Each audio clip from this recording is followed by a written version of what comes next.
Waalaikumsalam warahmatullahi wabarakatuh. Yang pertama saya sampaikan kepada ibu yang bertanya ini ya, ingat betul semua kejadian ya, pertemuan, perpisahan, kehidupan, kematian itu sudah ditakdirkan ya.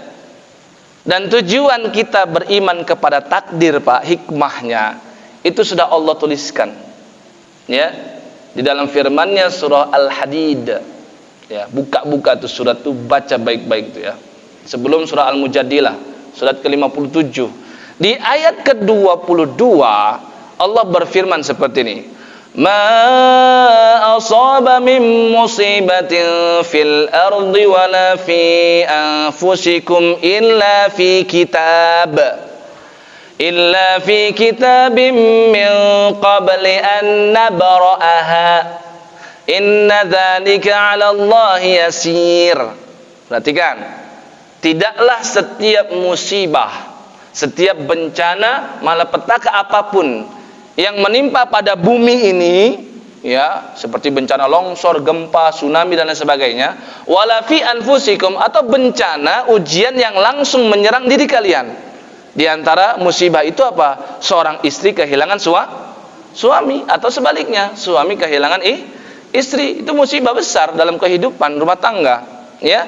Maka kata Allah, illa fi kitab, melainkan semua itu sudah tertulis fi kitabin min qabli an nabra'aha, sebelum kami wujudkan.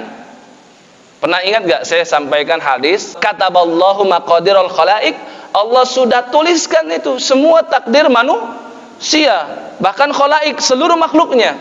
Qabla an yakhluqas samawati wal ard bi khamsina alf sanah, sebelum Allah ciptakan langit dan bumi dan jaraknya 50.000 tahun. Jadi semuanya sudah dituliskan dulu ya, baru setelah itu diwujudkan segala takdirnya. Dan perwujudan itu diantaranya Allah menciptakan langit dan bumi. Jarak antara penciptaan langit dan bumi dengan ya tertulisnya di Lauhul Mahfuz kelak Allah akan ciptakan langit dan bumi, itu jaraknya 50.000 tahun. Itu yang dimaksud.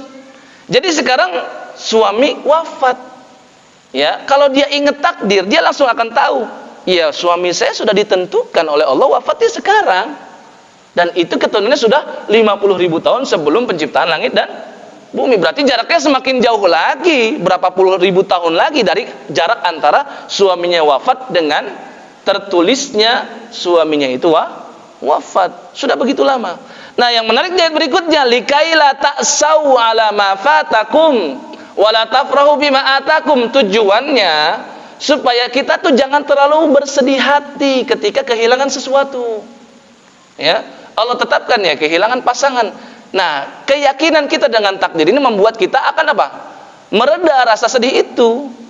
Ya, enggak terlalu berlebihan seperti apa? Tangisan orang-orang non-muslim itu meraung-raung, menyobek baju, ya, sampai akhirnya saya ingin sehidup semati, masuk juga lubang juga gitu kan.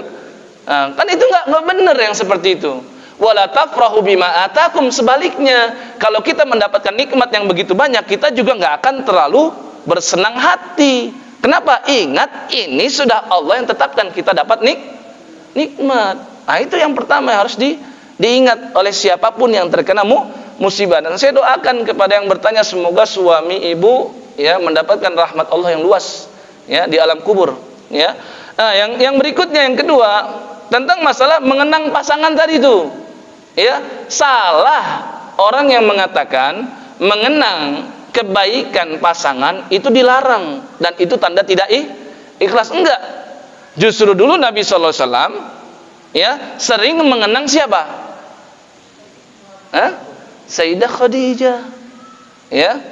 Apa kata Nabi sallallahu alaihi wasallam? Sering nih, ini diantara nih kesaksian Sayyidah Aisyah. Jadi Sayyidah Aisyah itu cemburu Pak. Maghirtu, aku tidak pernah rasa cemburu nih kepada seseorang ala ahadin seperti cemburuku kepada Khadijah. Gimana nggak cemburu Pak? Aisyah nggak pernah jumpa dengan Khadijah, kan Khadijah sudah wafat.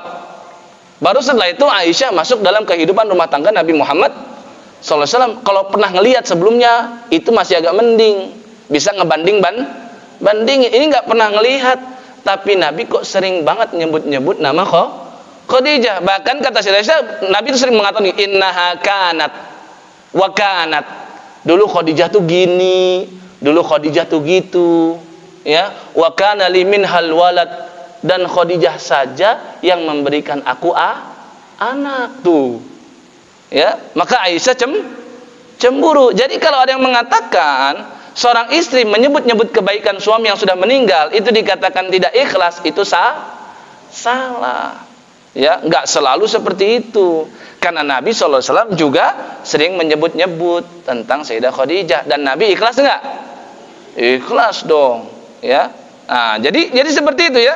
Nah, kemudian apa yang bisa dilakukan untuk, ya, karena suami sudah meninggal, nggak mungkin minta maaf. Ya, ini bagi para janda-janda ya. Nah, ini mohon perhatikan, ada cara kita bakti kepada suami yang sudah wafat, atau permohonan maaf kita lah kepada yang sudah meninggalkan kita. Caranya bagaimana? Yang pertama yaitu ya besarkan anak-anaknya.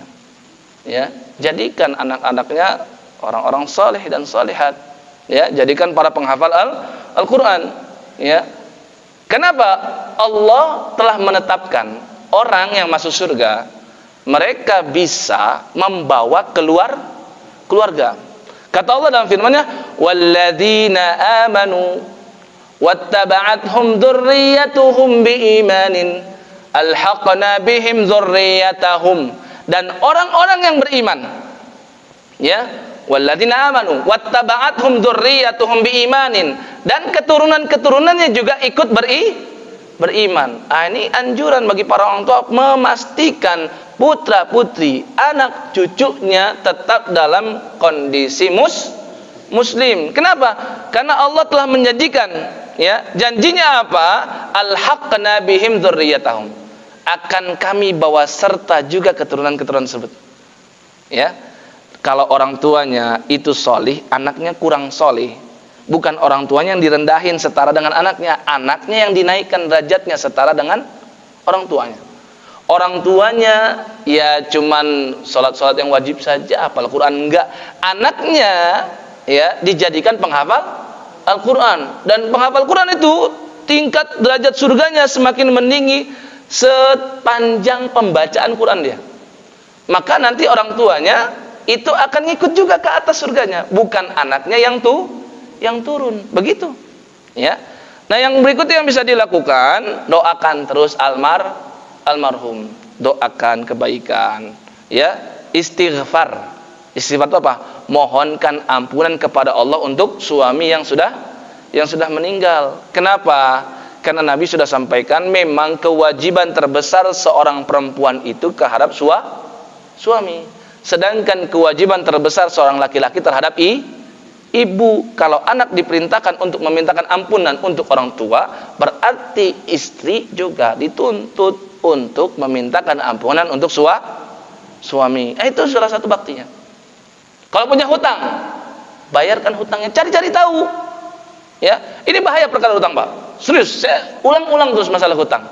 Ya, dulu Nabi itu nggak mau menyolatkan orang yang punya hutang. Nah, ada sahabat yang mau mengkafilnya, membayarkannya. 2 dinar, yaitu sahabat namanya Abu Qatadah. Nabi tanyakan hari itu sudah dibayarkan belum? Sahabat ini berkelit mengatakan, ya Rasul, baru tadi meninggalnya. Ya, ibaratnya mau mengatakan, ya agak santailah Nabi gitu kan. Yang penting saya sudah yang nanggung, saya yang jamin. Maka besoknya Nabi tanya lagi kepada dia. Kenapa coba Nabi nanya terus? Karena Nabi ingin pastikan sudah dibayar belum. Akhirnya Abu Qatadah mengatakan, ya Rasul, sudah saya bayar barusan.